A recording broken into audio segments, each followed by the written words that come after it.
At a very high level, we could say that the organism has evolved to process, I'm going to use big terms here and I'll explain what they mean, but a manifold of sensory signals that are out there in the world. If you think of a deep neural network or all these dimensionality reduction methods that we talk about, they're really about learning different manifold of sensory representations. Once you accept that you need to do modeling for your behavior work, there is no way back. It is like a dimensional reduction for the data. So once you have a model, you form an idea, you form a narrative about what's going on, then you can remember it for a long time. If you want to find a new island, it's impossible not to get lost first in the ocean. So if someone really wants to kind of work on some really novel ideas, right, it's at the kind of a front line, then you really need to get lost before getting there. Oh my God, are you crazy? This is career suicide. Don't do that. The main point is, if you believe in something, do it. Don't listen to the trends. Things get in and out of fashion all the time in every single piece of science.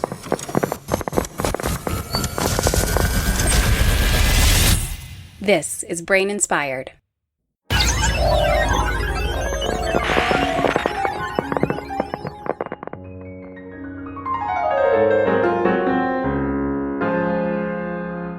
Hey, it's Paul. This is the first in a series of special little episodes I'm doing in collaboration with Neuromatch Academy, the online summer school for computational neuroscience. So each of these episodes is a panel discussion surrounding experiences with topics of the past week at NMA. This is the machine learning module covering model fitting, general linear models, dimensionality reduction, and deep learning. Here to share their experiences and thoughts and feelings about these topics are four people you'll learn more about in a second. So we have Athena Akrami at University College London in England, Demba Ba at Harvard University in the USA, Gunnar Blohm at Queen's University in Canada, and Kunlin Wei at Peking University in China. And I will just say that in addition to talking about their scientific experiences regarding these machine learning topics, there's a lot of wisdom and encouragement shared as well, as you heard in the intro there, especially in the second half. You can find the Neuromatch Academy website at academy.neuromatch.io, but I also link to all the information for each of the guests today in the show notes at braininspired.co/podcast/NMA-1. And with that, I guess we're going to just start by going around, and I will just ask you guys to introduce yourselves. And just to be a little different than usual, let's go in reverse alphabetical order here. So Kunlin Wei. Kunlin, can you introduce yourself and talk a little bit about how what you do interacts with how you use one of the modeling types that has been talked about over the course of the recent tutorials? Yeah, I understand the first week is about model fitting and also GLM models. I think that pretty much related to my own research because I'm a motor control guy. I'm doing study how perception and actions. I actually my bachelor degree is studying biomechanics of human movement. Then I went on to study motor control. Did my PhD in Penn State. Then I did a postdoc with Gunnar Blohm, and somewhere during my PhD years, I also did a master degree in electrical engineering, and then I learned something. Is it hazy now? You can't quite remember. You said somewhere in there you did a master's degree. Because it's a dual degree, right? And it just take credit and doing a scientific project, and I kind of scattered along my PhD years. And then I went to Chicago and did a postdoc with Gunnar Blohm. At that time, also working in Rehabilitation Institute of Chicago. So I have some kind of a medical experience. Then I came back to China and work in the Department of Psychology. So now I'm doing a little bit more related to cognition.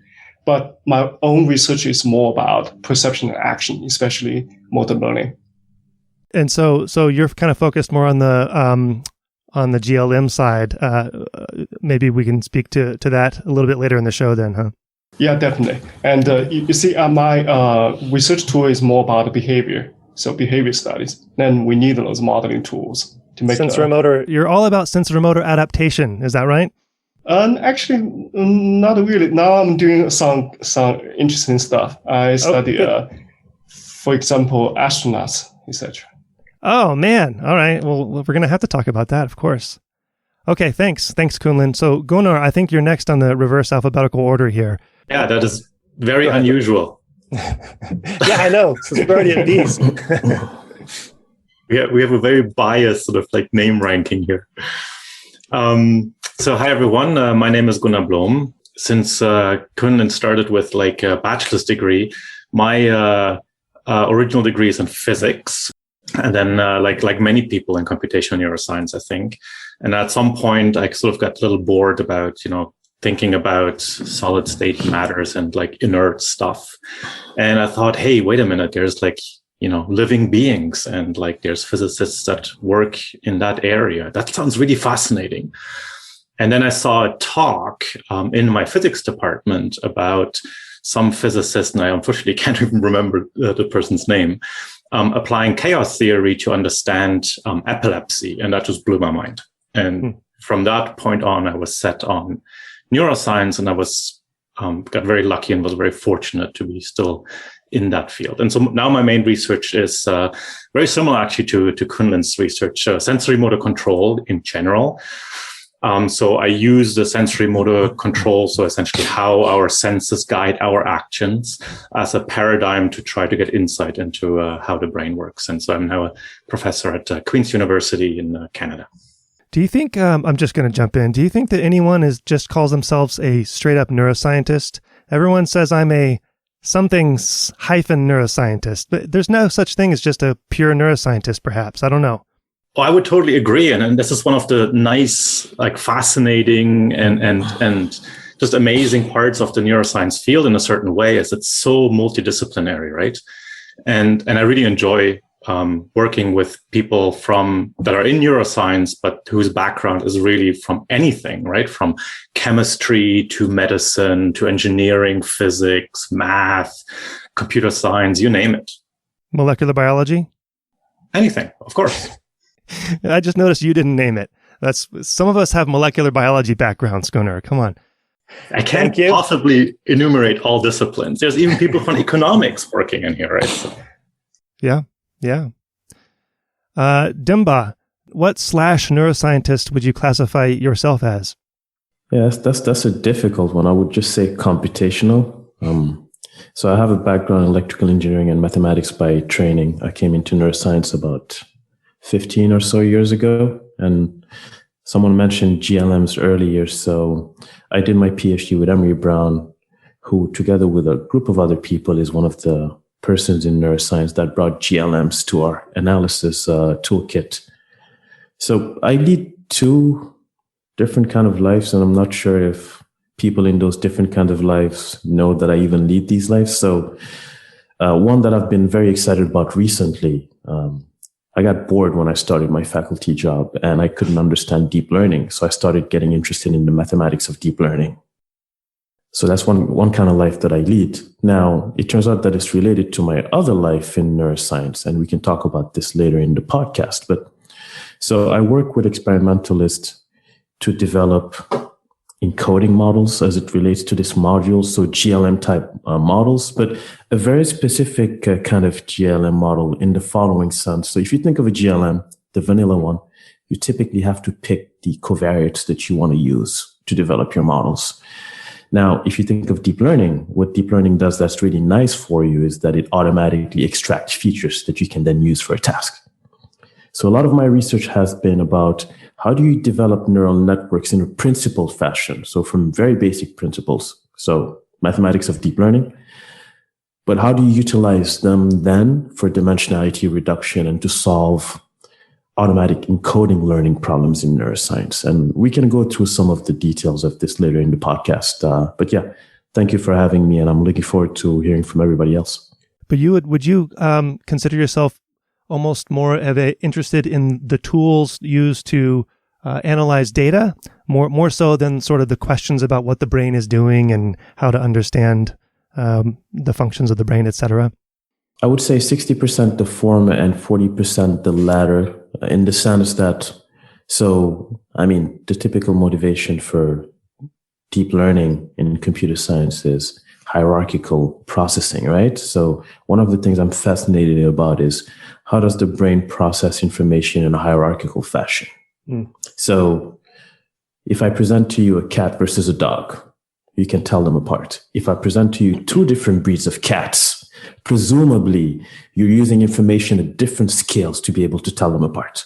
How does the brain actually do this? And how can we utilize deep learning or develop deep learning models from first principles that can help us answer these questions? Yeah. All right. We are at the end of the alphabet at A. Athena, thanks for being here. You want to jump in and tell us about yourself and how what you do relates to one of these modeling topics? Yes, sure. Thanks, Paul. Following the tradition of starting from undergrad, my undergrad was in biomedical engineering and control engineering double major.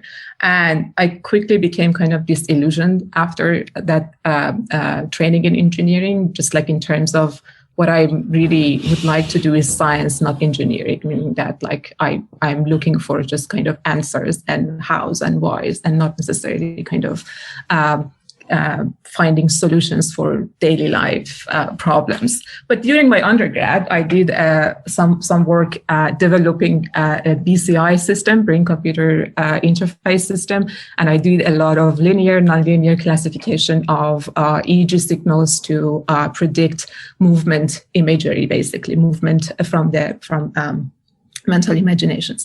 After that, I started my PhD in computational neuroscience, in theoretical neuroscience, actually, developing some dynamical system, attractor network ideas to understand interaction between short-term memory, long-term memory, and their use in kind of ambiguous perception. When we deal with some sort of a noisy, ambiguous inputs, how we use our long-term attractors in order to kind of deduce these ambiguous patterns. And then when I started my postdoc, I was thinking I'm going to continue being a theorist or computational neuroscientist. But after 6 months, I just decided the postdoc was in an experimental lab with Matthew Diamond. And I just decided I want to start doing my own experiments and just collect my own data and think about my own projects and ideas. So I started to become also an experimental neuroscientist. And then I continued that working with rats, working memory, decision-making, various type of things with rodents. And then now I have my own lab in Sainsbury Wellcome Center in UCL in London. And we use human, rats, mice, and computational models. And we would like to try to understand how basically these different species would kind of infer regularities and meaningful patterns in the environment in an unsupervised way, in an implicit way, right? We know that evolutionarily speaking, different brains are equipped with kind of a certain machinery to just learn a structured input around us, right? Whether that can be just a human baby that starts to learn language, which is a very structured and complex auditory input, or it can be also other things in the daily life of our rodents. And then right now we use different types of computational tools in the lab to from descriptive models like GLM, in order to just make sense of the very complex behavioral data that we have from our animals, because they are performing pretty complex cognitive tasks, rats and mice, very similar to our human subjects. So just to describe the behavior, we use various type of descriptive models, GLM fitting. We use neural network models to create kind of hypotheses in order to then test them in experiments. And we use also various types of kind of normative models, right? Bayesian framework and other type of normative models to try to, again, explain behavior. it's interesting. So I come from an experimental background. I had Nathaniel Daw on the podcast a long time ago, and I think offline I don't remember if it was during the podcast, but he was telling me that, he and a few other theoretical neuroscientists were considering whether they needed to start labs because they're like heavy on the modeler. So I came to modeling, if I could say I've done modeling. So I don't know, I'm not a modeler, I've done modeling, but I came to it through experimental neuroscientists. So I'm wondering, like, what regrets do you have, Athena, or was it the right move to open that experimental side of things? Or no, I'm very happy about that. I'm very happy, and I'm actually very happy that I'm running an experimental lab from a theoretical background. I think it was it was a very right move for me, because now I kind of can understand both camps, right? I can talk their language. I can talk to the computationalist, to the theorist, and also at the same time kind of very just like thinking about experiments on a daily basis. And I know the complexities of data collection and working with animals and limitations and all of that. So I think I don't regret that decision. Well, who do you find more optimistic, theorists or experimentalists? In terms of understanding the brain one day? This is a question for everybody. It's not, yeah. Which side of your personality? Because nothing in experiments works out at all like the models say it should, or the theory says it should. So yeah, that's true. So in that sense, maybe theorists are more optimistic. But on the other hand, I mean, I think soon also a lot of theorists can become disillusioned that like maybe it's more complicated than what they think that they can put in their models and in their theories. So then in those days, maybe experimentalists, at least they have the joy of seeing the data, working with the real data that always surprises us. Like seriously, like what I learned in the past 10 years that I started to do experiment myself, like it's just like it goes in directions that you haven't predicted before. Like the results always, like when you open the brain, look into the brain, and also combine that with the behavior, it just like takes you into really new, uncharted territories that you hadn't thought of. So that's very exciting. Yeah, so I think it's really important that, as Athena said, that theorists understand data, and one of the best ways to really understand data is to manipulate data, collect data, do your own experiments. And I don't want to say that everyone should be doing this. It's really a personality thing, I think. Like in the same way as some electrophysiologists stick with one particular EFIS technique. Don't look at behavior, don't look at patients. They're in their thing. And some are just like all across the board, right? They take their model from like the mouse to the non-human primate to the human to the clinic, et cetera, et cetera. And I think we really need to bring this a little back to the teaching of the first week of Neuromatch Academy. We really need this diversity of approaches, this diversity of points of views in the field. We need the people that can really dive into this one particular little topic and be like the world expert in this. And then we need the people that have like a broader view that can open up and translate across different disciplines, across different settings, different approaches, et cetera, et cetera. In fact, I agree with you. I have a different development trajectory. Originally, I was trained like I would say more doing descriptive studies. So, for behavior study, you can do experiment and have different kind of findings, especially if you find some interesting patterns. You just raise your hand and submit the paper, that's it. But is afterwards, and especially in Conrad's lab, then we started looking at things with a theoretical lens and studying the building models. And then the approach become very different because we are getting used to just look into all kinds of findings. The different labs have different findings. We see there is some common thread in the data. Then whether we can model it with a simplistic model from a minimal model can explain array of studies, array of behavior findings, then we are happy. Then starting from there, I was trained to doing modeling for behavior data, especially motor learning and motor control data. Then once you have a model, then you can make new predictions. And of course, sometimes it will get very frustrated because when you're doing those new experiments, the findings will match your model predictions. Then you would come back and think about whether you need to modify the model and extend the model. This happens all the time. But for me, it's like once you accept that you need to do modeling for your behavior work, there is no way back.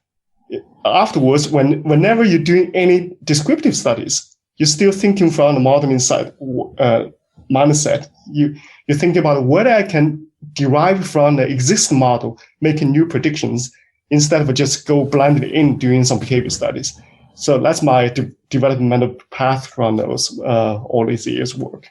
You think through the models now. Has that become sort of the method of approaching any problem, is thinking through the model first? It's like this. It's like in my own area, I have, say, several competing models available. And sometimes, because in model control, model learning, especially model adaptation, you have some very good behavior data, very clean ones. But people don't agree on theories behind it. So sometimes those theories, if they don't put down into mathematical terms, it's just talking. For me, it's just talking. Unless they put into equations, then we can distinguish them.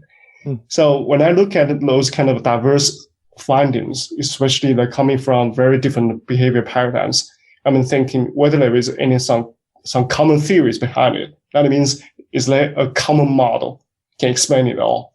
Then if you accept this mindset, you're just looking at your studies or looking at your areas very differently.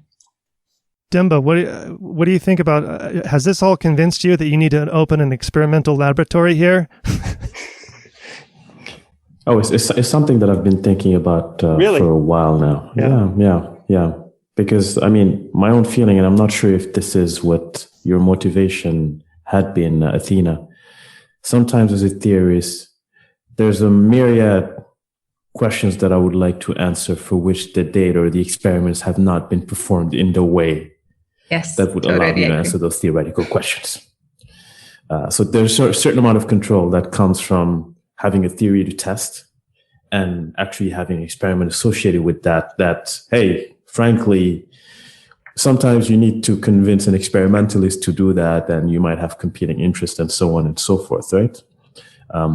But related to this, and another comment that Athena made is the following. So one of the things, what I found fascinating about what you've been saying, Athena, and I guess you've been thinking about this from an experimentalist perspective, but I've been thinking about this from a theory perspective. So one of the things that's been fascinating me is this idea that, let's just think of any organism. At a very high level, we could say that the organism has evolved to process, I'm going to use big terms here and I'll explain what they means, but a manifold of sensory signals that are out there in the world, right? And depending on the organism, that manifold of sensory signals that they care about might be different, right? Mm-hmm. So why is this interesting from a theory perspective? Because if you think of a deep neural network or all these dimensionality reduction methods that we talk about, they're really about learning different manifold, potentially nonlinear, of sensory representations. And I think what's fascinating is that now, let's say I have a hypothesis that says that, okay, the brain, let's say the early layers of visual processing may have evolved to process different categories of inputs. Let's say dog versus cat, right? Now, I don't know the experiment off the top of my head right now, but I imagine that if this is my mathematical hypothesis, and I can write this down mathematically, there ought to be some experiment that could help me test this. And I think that's kind of what fascinates me in being able to actually run my own experiments. Join us, Demba. Then he doesn't have control. But what can you speak to there's the issue of the speed of being able to do things, because modeling is faster, I'll say faster than experiments. And so it has the potential to really slow you down. So you guys can all think about this. Oh, Gunnar's shaking his head. So just, yeah. I'll jump in here really quickly. So I feel that I think when we say modeling, it means a lot of different things to a lot of different people.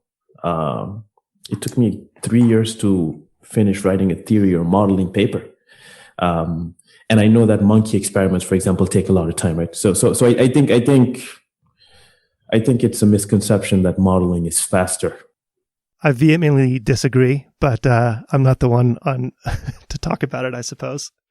No, but even if maybe it's true for some sort of modeling, it can be faster. The thing is that once we start to kind of put them in a kind of synergistic relationship with the experiments, right? Then it really doesn't matter how long each component will take, because really you may start from a modeling part of the project. Then you have some kind of predictions.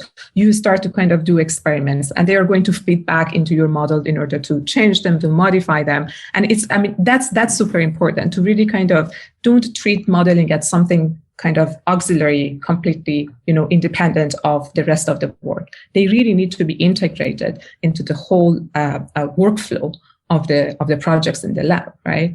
And then it's okay, even if some part of the project may take longer than the other. The overall project matters. My last modeling project, I think, took me about 20 years. Including starting it as a PhD student, like being lost and absolutely having no answer to describe the data, thinking about it continuously, having ideas that failed along the way. And then at some point there was a click, and that's when we actually managed. And then the click led to a series of papers because the theory that we wanted to build this model on didn't really exist yet. And we needed different other components that were too complicated to make them part of the final model. So we published them on the way. So modeling is really like, sort of like, to me, it's more like Kunlun said, like more of a mindset, right? It's a tool, it's a way of thinking. And it's not necessarily that you go and start here and go like, I want to do a modeling project right now. And this is sort of like the confines of my modeling project. That can happen. But very often it's more sort of like I want to understand the brain. Well, okay, you're not going to solve that tomorrow, right? This is going to be like your whole career potentially, and more, of course, right? So modeling is the same way. I think that's an extremely important point. Yeah, go ahead. I'm sorry, I just wanted to kind of make a point following Gunnar's comment that for the students that are basically learning these tools and techniques this week, they really need to know that like mastering the technique is something, but that's the trivial part of working on any project, which is like you have the data in front of you and then you just like apply a technique on it to analyze it, right? You want to kind of fit a GLM to your data. That's the easy part.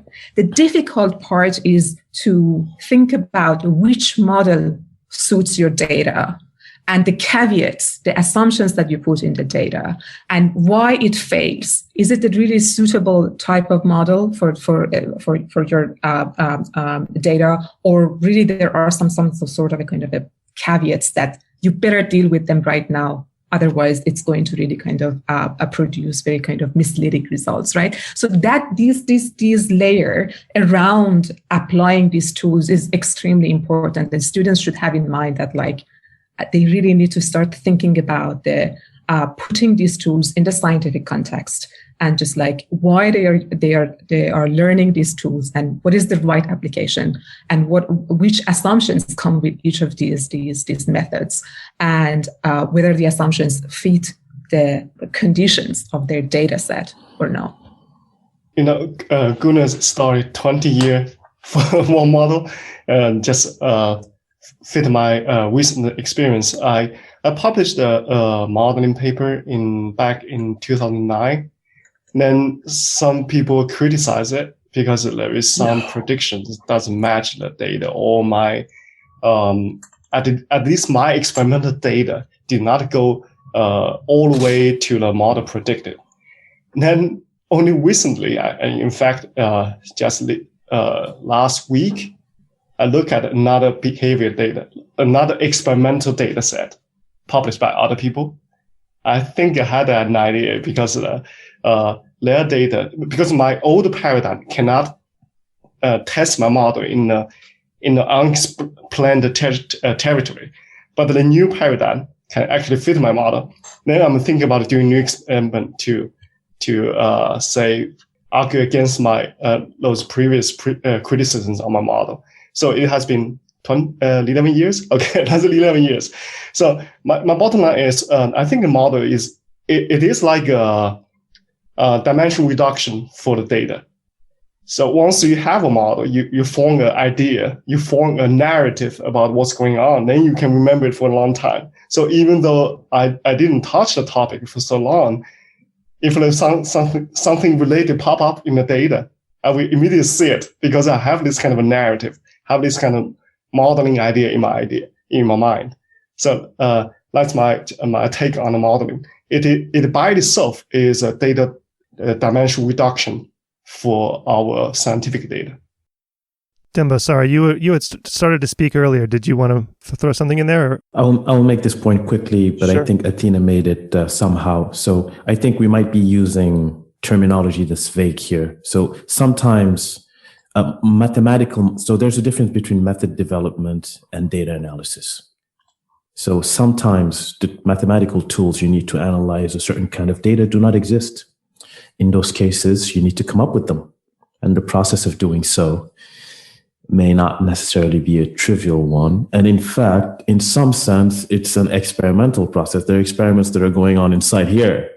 They're not actually playing with animals and so on and so forth, right? But there's something to the method development process that's very similar to experiments, yes, biological experiments. Yeah, that's a great point, actually. Like even in terms of, if you think of what are models, right? Some people say there's model-based data analysis. What is that? Is that a data analysis technique, or is that a model, right? So yeah, I can build, like, let's say, an optimal feedback control model or something like that, right? And I can say, hey, look, I can compare that to the human behavior and looks very similar. So humans must be close to optimal. Or I can say, hey, look, I fit it to the human behavior and the parameter delta, whatever, is different across different participants, right? So now I get very different things out of the same mathematical formulation, right? In one case, I try to explain why the movement looks the way it is with sort of like a, and what we call a normative model, so a model that sort of like evolves or falls out from first principles. On the other hand, I use the exact same math, essentially, to do something more along the lines of dimensionality reduction, right? Reduce the actual movements into a single parameter that I then want to interpret in some particular way. And so the same formalism can be a data analysis tool, or can be like a conceptual model to understand sort of like the foundations of why we do things the way we do, or why the brain works the way it works. So I'm always a little unsure about this classification, right, between tools and models. To me, models are tools in a certain way. But then I'd like to hear from you what you think about that.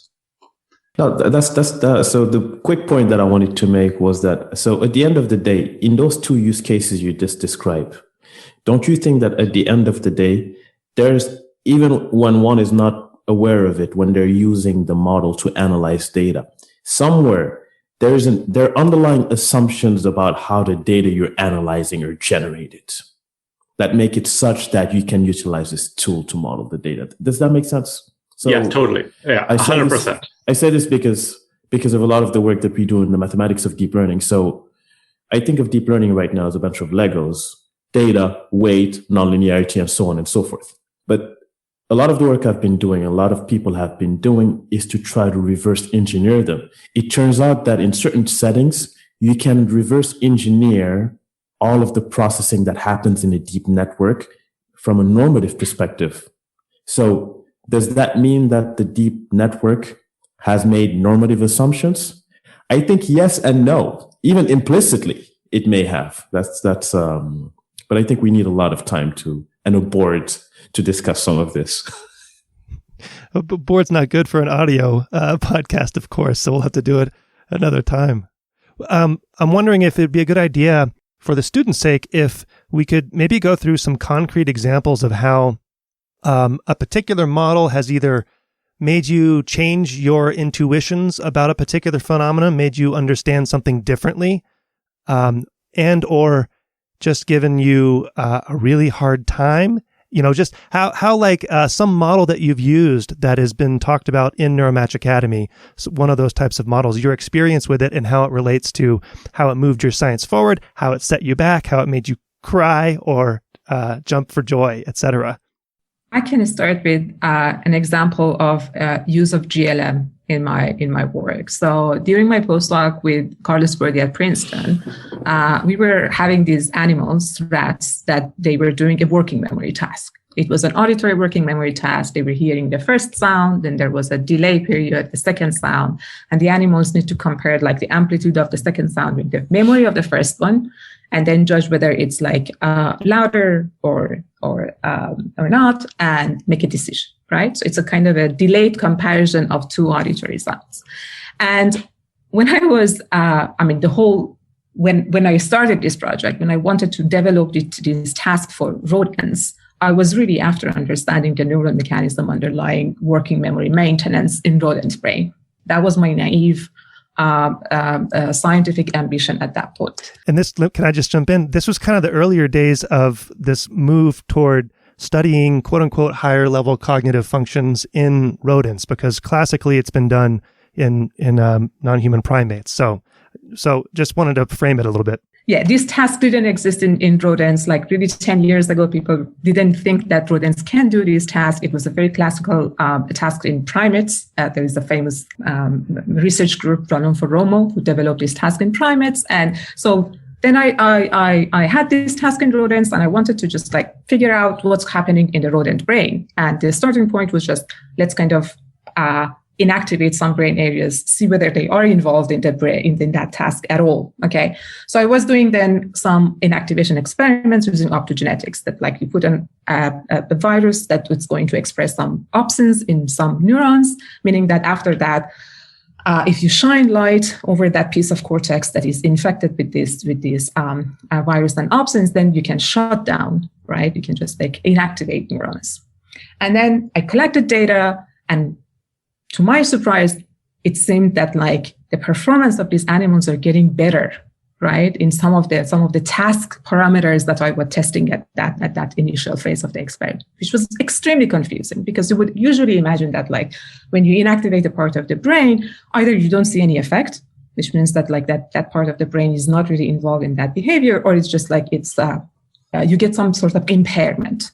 But just like to see that like performance is getting better was extremely confusing. Of course, I spent weeks to check my code. Maybe I'm just like calculating, computing performance wrong, something is. And then actually then what was happening is just like behavior is much more complicated than what we thought. We were just thinking that the animal, what they are doing in these tasks, they kind of engage in this sequential task, right? There are the task structure is that they receive a first sound, delay, second sound, they make a choice, and then the next trial starts. And the next trial starts is going to present new sounds, which we as experimenter just give them independent, right, of the previous trials. But then what is actually happening is that the animal engages in this sequential task and is going to show various type of biases due to the history of previous actions, previous rewards that you use, previous sensory experience.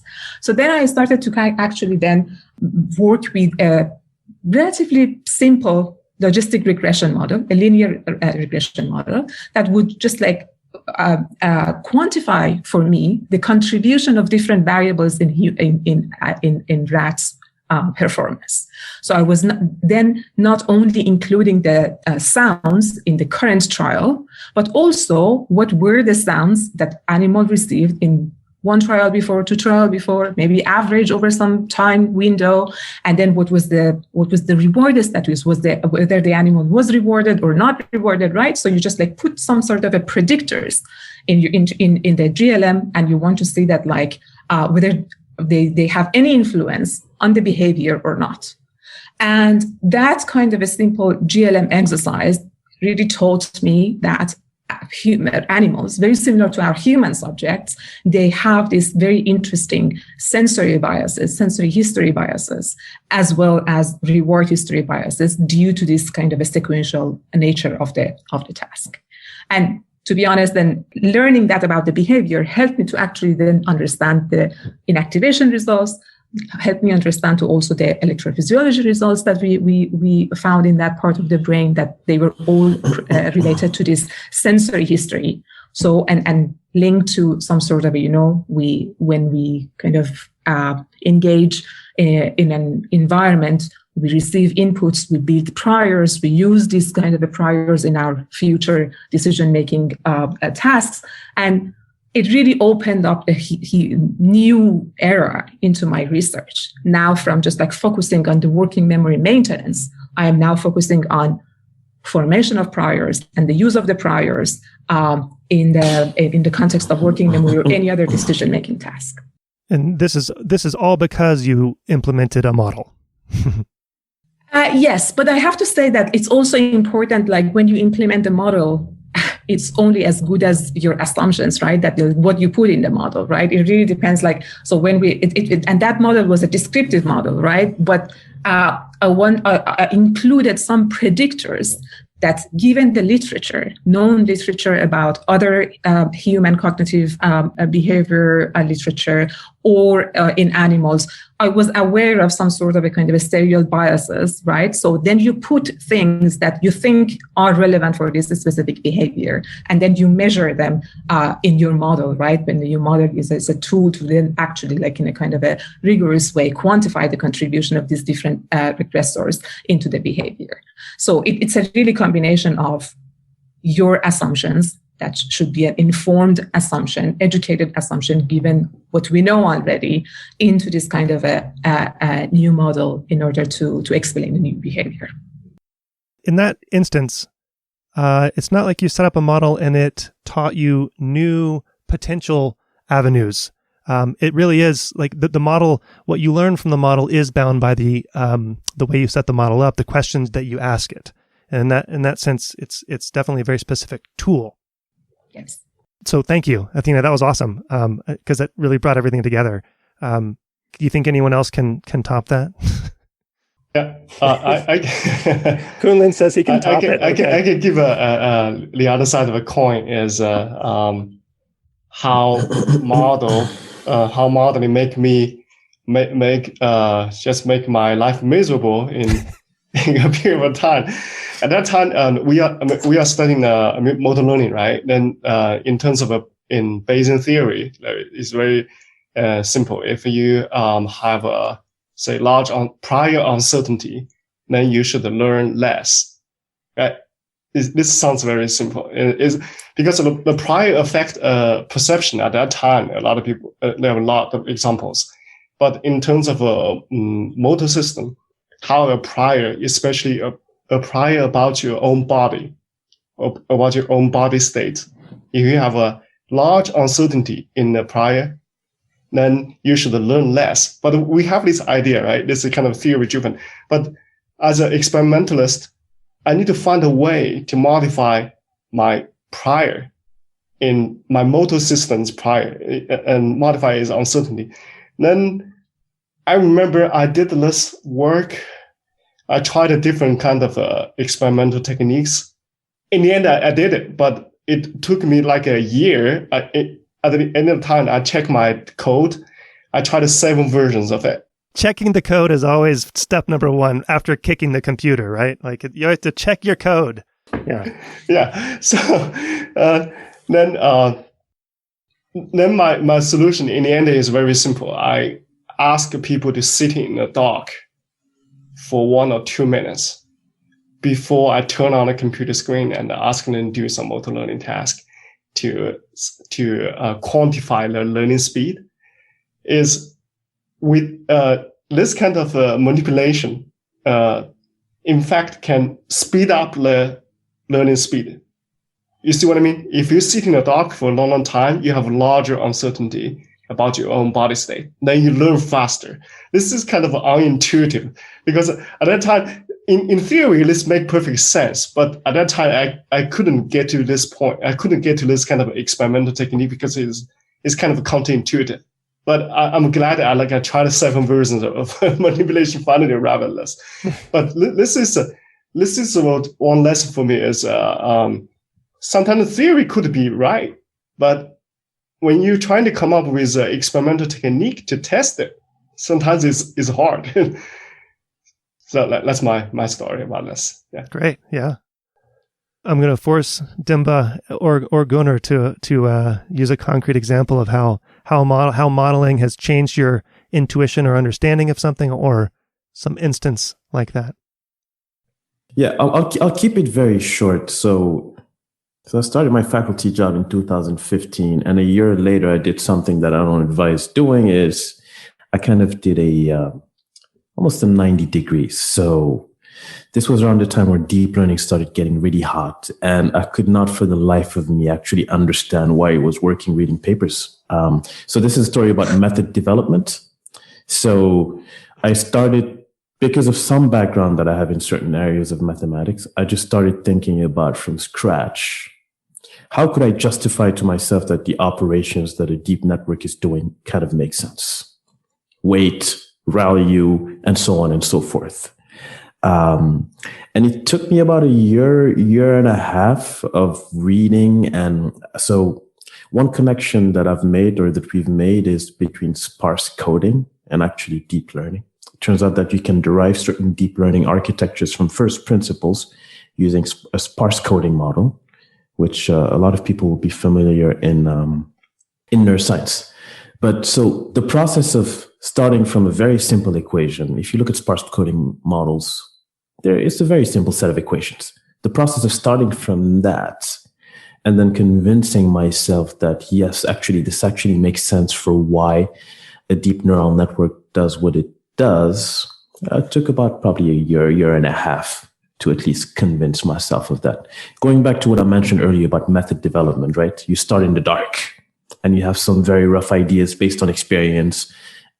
And by reading papers and based on things that you believe you understand or not, you slowly come up with some understanding, in this particular case, of a normative model that gives rise to deep learning architectures. Yeah. Do you recall how you got to that point which is at the beginning of that year and a half or whatever, to think about sparse models? Like, was there a breakthrough, or is it just after reading 100 papers that somehow it seeped into your a collection of ideas? I wish I could tell you really, but it began just by reading papers and being confused and having this idea of oneself as, hey, I should not be confused. Yes, you should be. That's actually a good thing when you're confused. So, and then stepping back, and honestly, it was almost serendipitous because I turned out to have a background in sparse coding that I did not think was related to this. And just essentially by relaxing to the process, I just had a flash. And then this ballooned into more understanding. I wish I could tell you that this was it. But it was basically working with the process and being patient with myself. I think that was super important. That's what I wanted to jump on, because just even in day-to-day, my list of tasks day-to-day, you kind of avoid the thing that makes you feel uncomfortable.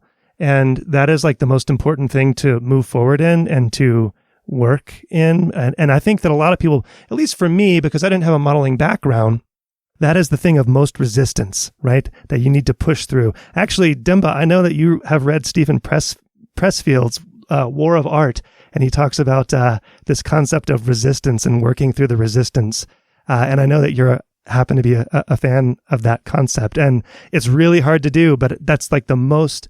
And I'm only saying this because probably people who are going through Neuromatch Academy are feeling this resistance because it's very confusing, because it's a lot of work very quickly. And that's the most valuable thing, is when you have no idea what's going on, but you don't even realize it. But at a subconscious level, these things are probably seeping in that will come back later, and you'll realize sparse coding is useful for your modeling pushing forward.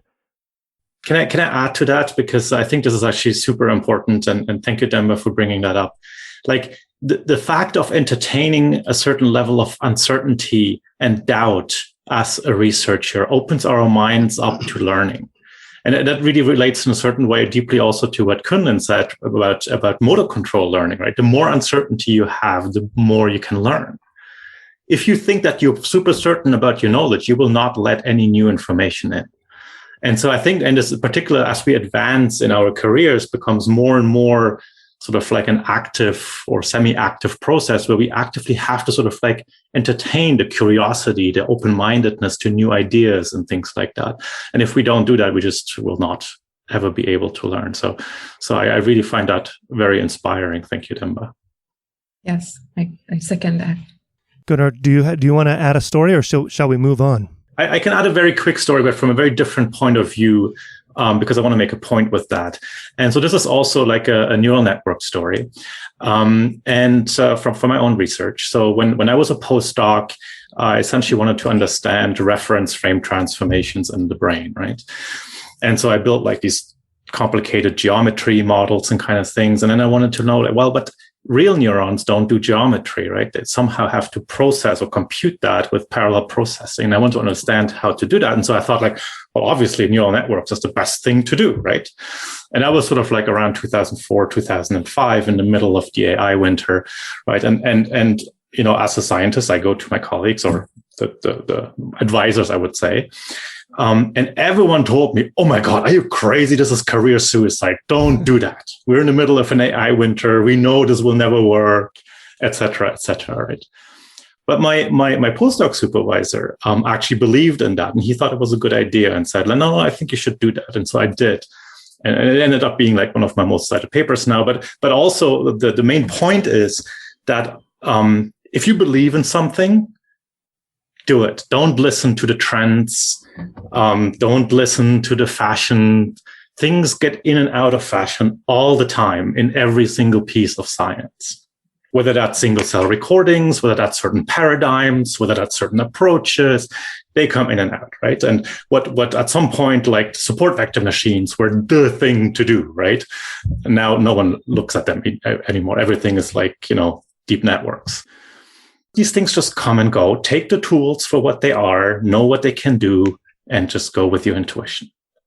Yeah, related to that, like, don't go after what is fashion, what is trendy. I think if we start from what is our question, right? Just like, and then understanding our question, if you understand that deeply, then we will find the methods. And sometimes methods can be a very simple statistics can really give us a lot.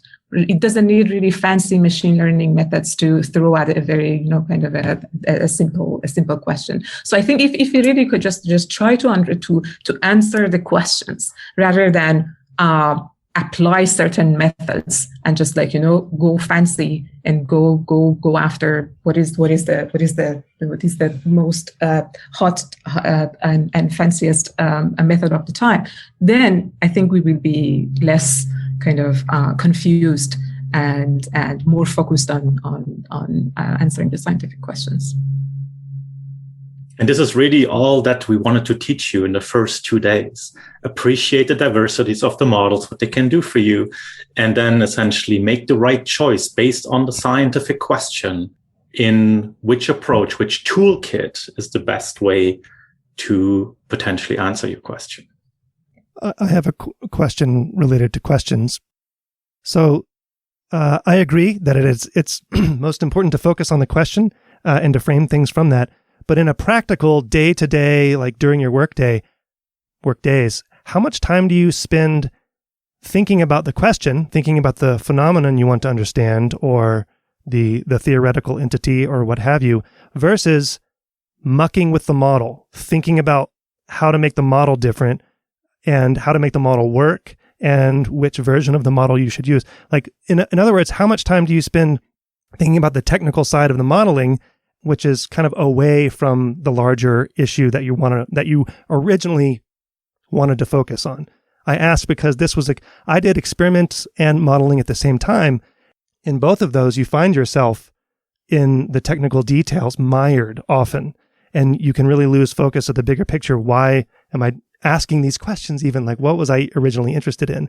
So I'm wondering about your experience with that on a daily basis. Maybe I can just quickly say that I don't have a definite answer, because I think that depends a lot on what you're actually doing, and that the technical implementation side can take arbitrary amounts of time. But what I want to say is that if you don't have a specific goal and a specific question in mind, then you will take way, way, way more time and potentially never finish, because you would never know when you're done.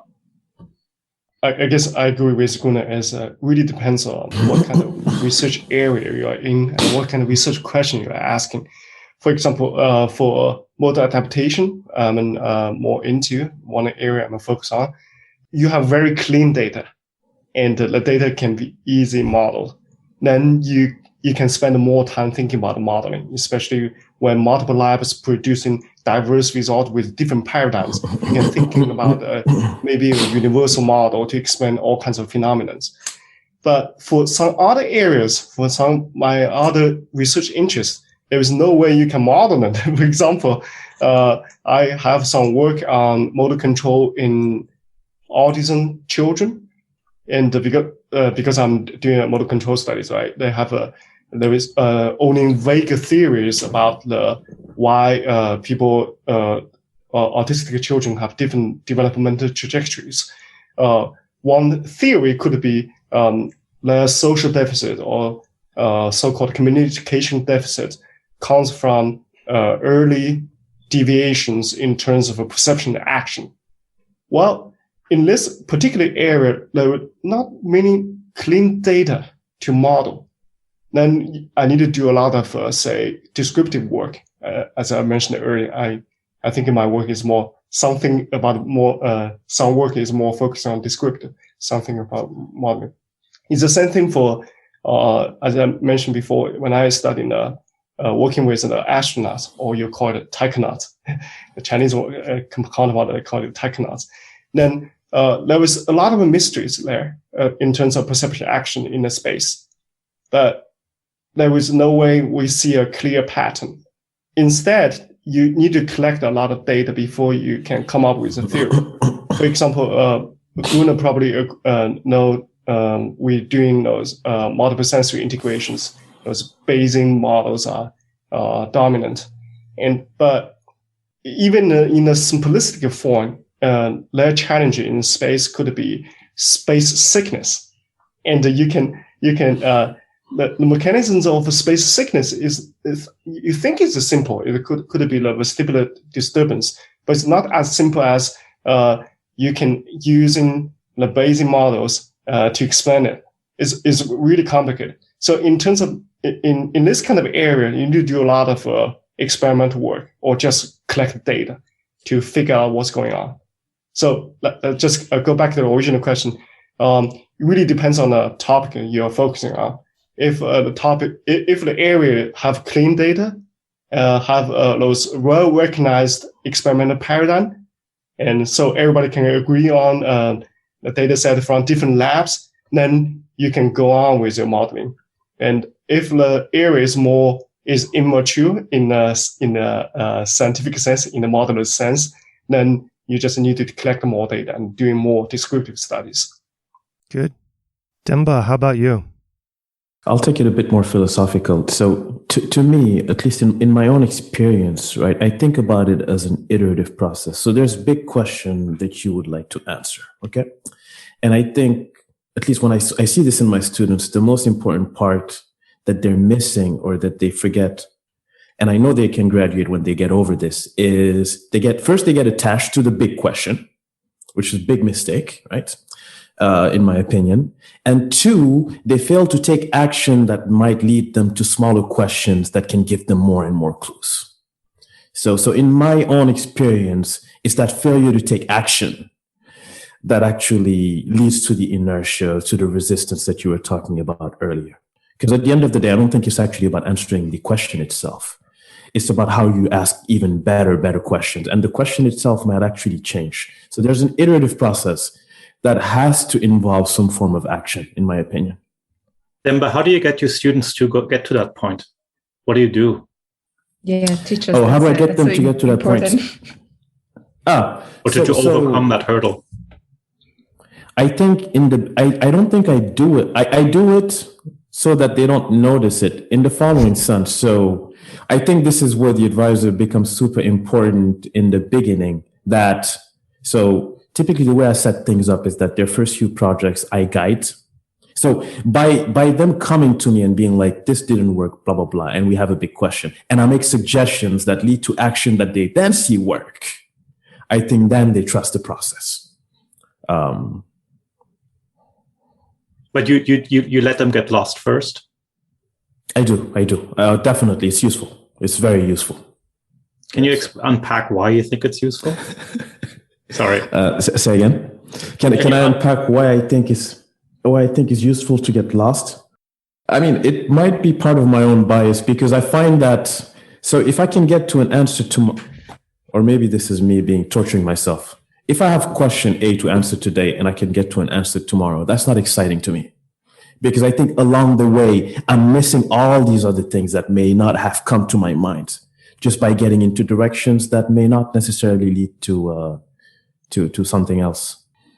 There is a saying, Demba, I don't know whether it's Chinese or other nations, that like, if you want to find a new island, it's impossible not to get lost first in the ocean.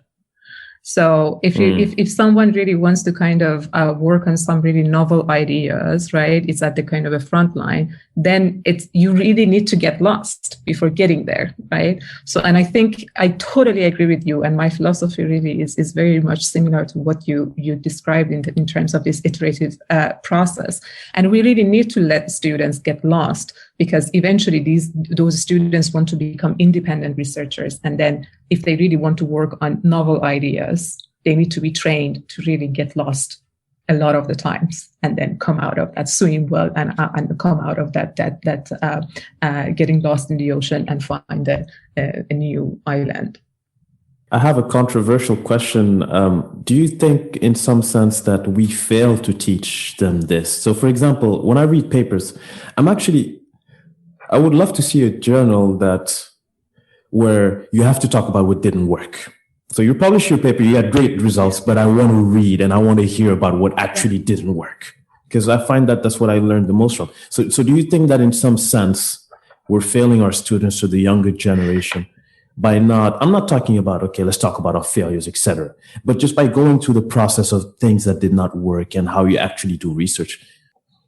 I think that's extremely important. Yeah. I mean, we usually, because when it gets to the communication of our scientific outcomes, we really just like talk about the successes, right? And all this kind of the process is lost internal to the lab, right? And people then just like tend to forget about it and just like talk about like, okay, we found this new island, we found this new island, we found this new island. But how about, as you said, the underlying hidden process? It's extremely important to talk about that. I totally agree. Right now, we, like over the past 6-8 months, one of my students, she was feeling extremely lost, and I've been always supportive of her attempts, try to design new experiment and just, try different variations. But I really knew that it will eventually pay off, right? But that process of getting lost, it was very frustrating for her,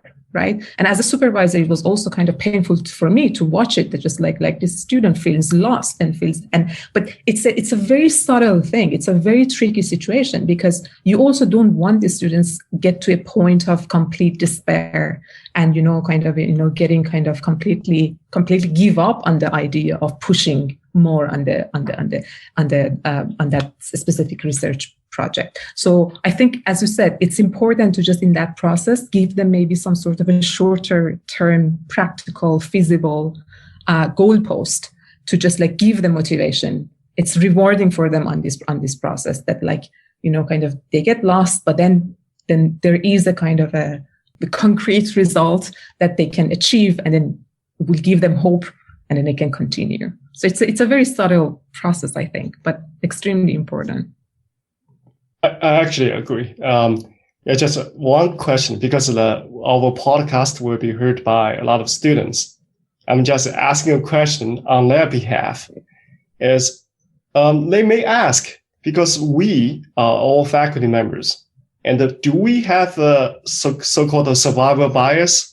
We're talking about all kinds of frustrations, especially long-term frustration. We know when we juggling between model and data, sometimes it gets very frustrating because it takes a long time. But for students, think about it. Some of them may experience difficulties of, say, failed experiment, failed modeling for say over a year. How how we can still encourage them, saying, "Come on, this is still normal in terms of research." Otherwise, they will just accuse us that you guys have survival biases. You do have some. Does everyone agree that you do have survival bias? I mean, that is just a fact of life. And of course. Yeah. So then you have to bake into the equation there, Kunlun. There is survival bias, and that's going to happen. And B, you still should keep going, right? I agree. Can you explain to me what survival bias means? Because we are all survivors. we saying we went through a lot of tortures in our PhD years, in the postdoc years. We have a lot of difficulty, but we went through it, and we somehow working as a faculty. So in students' eyes, we are survivors. We are the winners. So thinking about in their shoes is sometimes they face great difficulties. Sometimes they will get very frustrated. That you guys somehow, despite the luck of the draw at about 40 different points along the way, the right mentors, your model working out, an editor at a journal accepting it in a high-tier journal for whatever reason, those sorts of things, in addition to your hard work and your own intelligence and persistence, that despite all of the positives and negatives that have happened, you're the ones that have survived because someone has to. I see. I mean, I actually don't think about it 100% this way, but I can see how somebody else from the outside might perceive it as such. So I don't agree with the concept, but I can see how it might be perceived as such. But the answer that I have to this, I don't think it stops this frustration we've discussed. I think the relationship with it evolves over time as you gain more experience, so on and so forth. But in my opinion, it never stops. I don't think there's a point where you've arrived. I mean, at least this is my perspective. You don't arrive, and to me, that's actually exciting. When I've arrived, that's when I got to change career. That's how I think about it. But it is for a student. I think it can be very. It's a tricky situation, right? And in particular, if you think about a professor running a lab and essentially running their own research agenda, right? I don't know, maybe I want to put like 3 students on a problem that is really, really hard. And I know 2 of the 3 will fail. But, this is what my grant proposal says I'm going to do. So I'm going to do that, right? And of course, personally, I would never do this because I think this is just super wrong. But it's also in terms of the sort of incentive structure, the way that we value research right now, research output is only in terms of positive findings. So in my example, the 2 students that would have failed, essentially, they would have failed because they have nothing positive to show for. But I'm sure they would have lots of experience that would be very valuable to communicate, but we just don't value it in the field, right? And I think this is more of a sort of like cultural problem that we have among many others in science, that we've become sort of this like stronger and stronger meritocracy, and where only if you're doing really well and you get really lucky, you'll survive. And if you are, if you don't agree with that system of sort of like, publish or perish, which pretty much is the system right now, then you will fall through the cracks. And personally, I have very strong opinions about that. And we're trying with Neuromatch Academy to push against this, but it's a hard fight. So thinking about feeling lost and learning all these modeling techniques, I'm kind of curious how long it takes to feel comfortable with these things, and then once you really have them, do you feel like you can now apply them to whatever questions you have? Like, do you feel a level of comfort with all of these different modeling skills that is it worth feeling so lost for so long? Like, when do you feel a certain level of comfort where you feel like, okay, now I can use these tools and apply them to various questions? I can kind of jump in briefly. I think it is worth it, because all this like getting lost, the process of really trying to understand something, trying to figure out something, trying to kind of get to the right question, understanding how to ask the right question and how to apply the right method.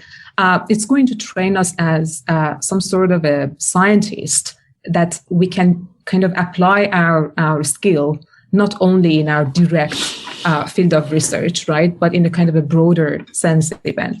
Like I have a personal anecdote here that over the past year, due to some incidental involvement with coronavirus, I developed long COVID, and I got involved in some researchers, patient-led research, particularly understanding long COVID, their different characterization of long COVID, which symptoms are involved, which symptoms can be predictive of developing long COVID during the first kind of acute phase and things like that.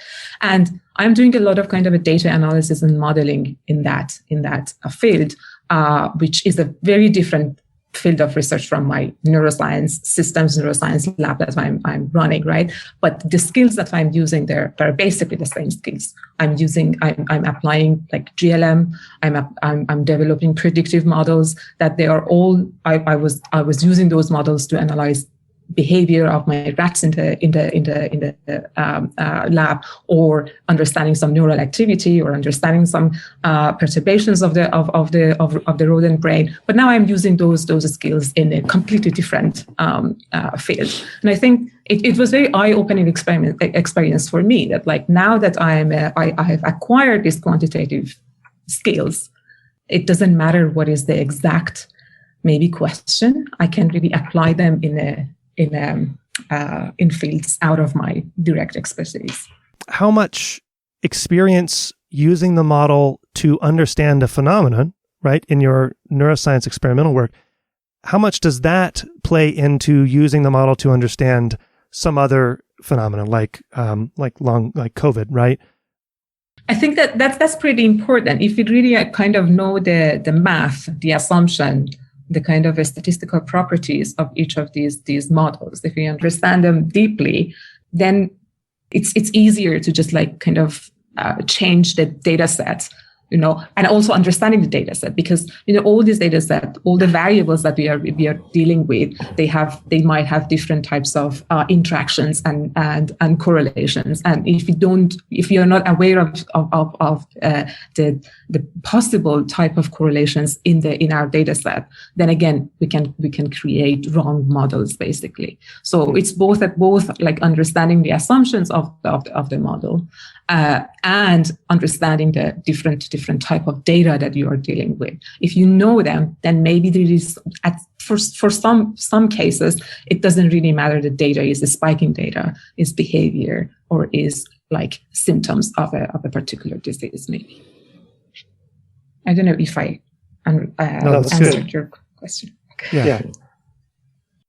So I do have one final question. If we want to go around, what trait do you wish you had more of as a modeler? Kunlun, so you wear your failures in modeling on your sleeve here. Do you have an answer to this question? What trait do you wish you had more of as a modeler? Well, I do wish I have more mathematical background in before I learning all kinds of modeling skills, because as I said, I was trained in biomechanics, which is not very computational in that sense. And then it's after learning doing models, and then I found out if I have more mathematical intuitions, I can see through those behavior data better. But how do you get the mathematical intuitions? So I think this is an eternal struggle, because go back to however many years ago that you wish you were studying mathematics. How do you convince yourself that it's going to be important one day to study this thing that feels like it's in a vacuum right now, to get the background in case you have a question that one day you may be able to answer using a better mathematical background? I guess when I was in school, I don't have the mindset that those linear algebra and all kinds of optimization skills, all kinds of stuff learned in the class can be used in my own research. at that time, when I was still undergraduate or in my master years, is only afterwards, when I was dealing with those scientific questions, I found out if I have more mathematical backgrounds, I can see through it. Because when I'm working with other modelers, when I see the same data set, when I see the same pattern, they immediately notice there should be a model better for this kind of data set. But I don't have that kind of intuition at that time. So it's only through case by cases, different kind of research experiences, I kind of accumulate those mathematical intuitions for my own research. And in fact, when we talk about the struggle between the model and data, this is my words for students, is for studying in my own areas, for studying model control and model learning, if you're just doing those behavior studies without a clear modeling mindset, you won't get high impact publications or high impact studies out of it. Nowadays you can do behavior studies, but you need to have some kind of mathematical modeling that can reveal the cognitive mechanisms behind it. That can get you some high impact work done. So this is not just for all participants for the summer school.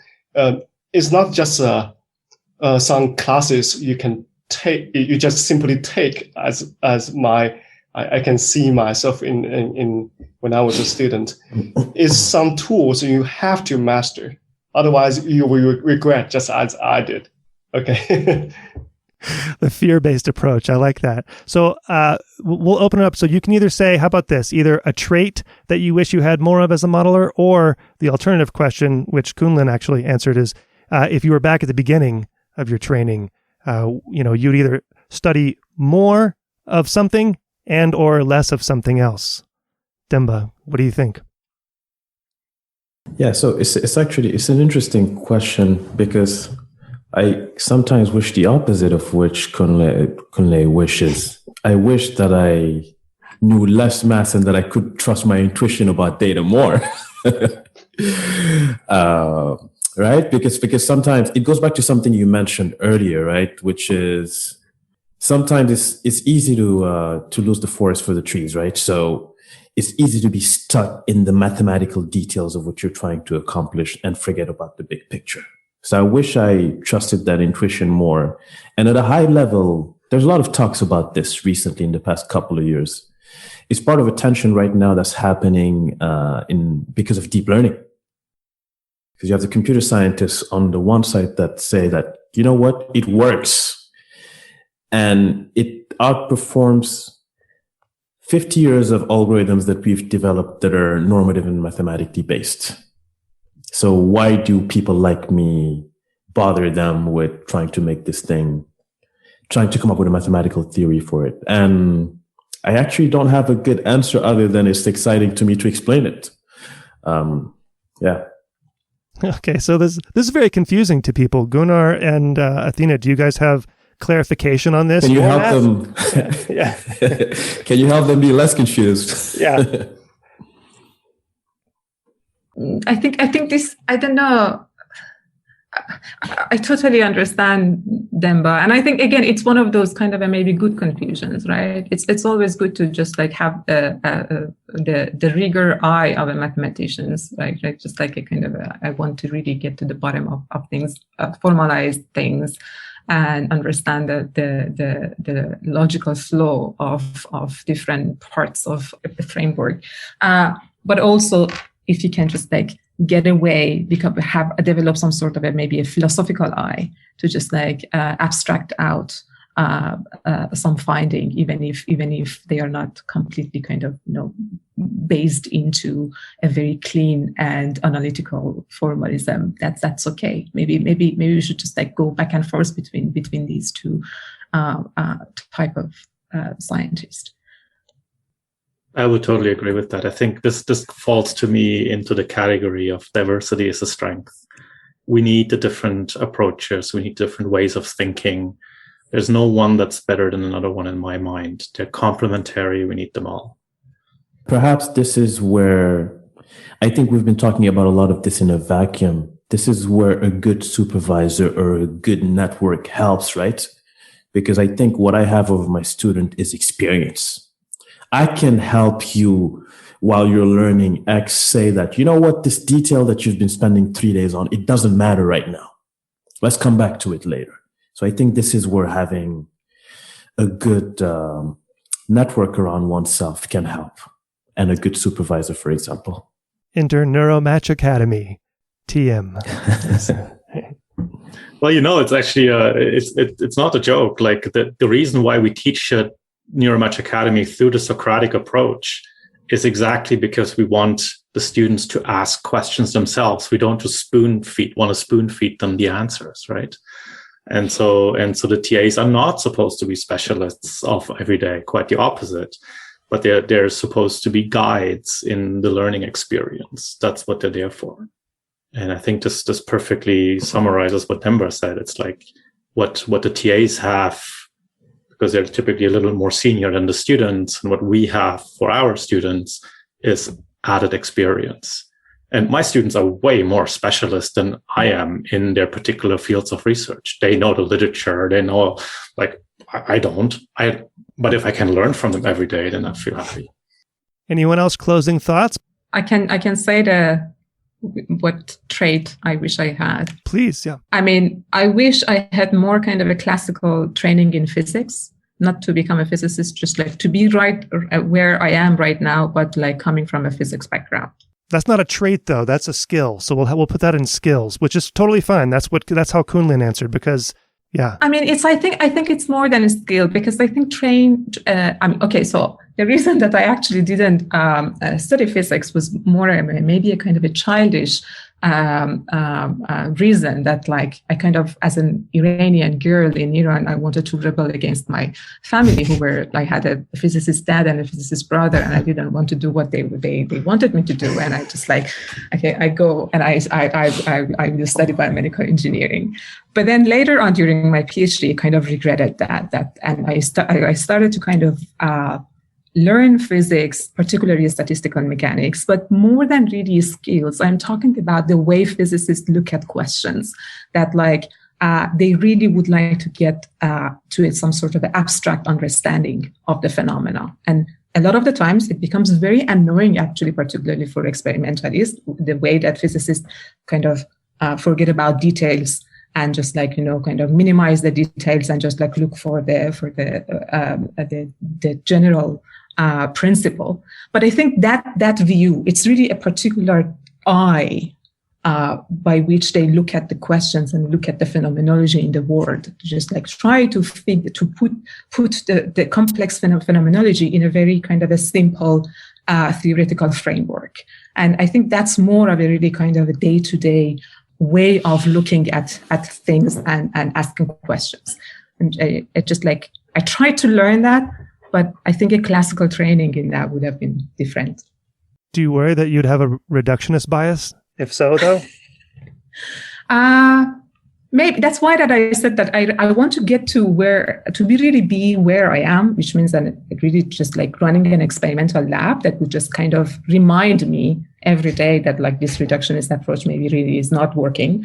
So you have to really top it up with something else. But in a lot of the cases, that reduction approach is a good starting point. It's just like, it's a good thing to just like, provide some sort of a framework that can be very well wrong. But at least, I mean, it's starting from some sort of a kind of a theory. It's a good thing, and then we can disprove theories all the time. But Paul, for all these things we mentioned, it's never late. It's not late. Is it not? Well, okay, Kunlin, is it too late to learn the math? It's not late. Not late. No. So why don't you do it? To learn it. You just accumulate all those. I mean, sometimes you can learn math by project driven. You have a particular project, and you need those kind of mathematical tools for tackle those problems. Then you will learn it. It's just like learning a programming language. Yeah.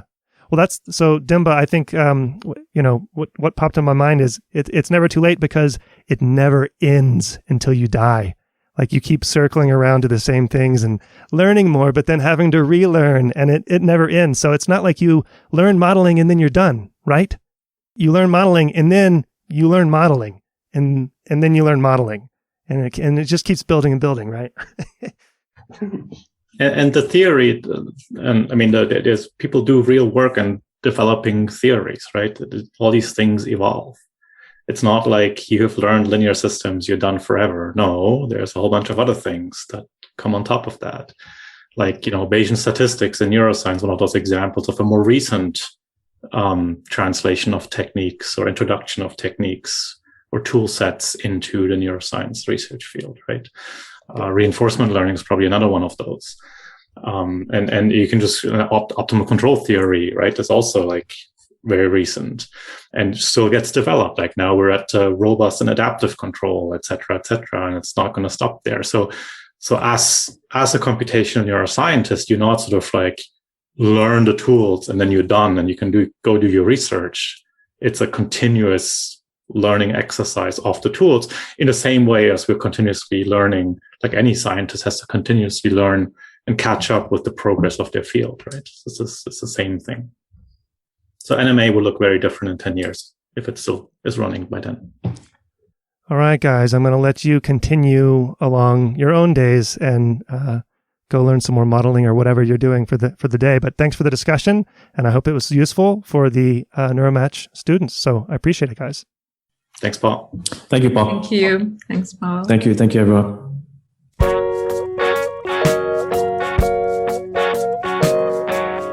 Brain Inspired is a production of me and you. I don't do advertisements. You can support the show through Patreon for a trifling amount and get access to the full versions of all the episodes, plus bonus episodes that focus more on the cultural side but still have science.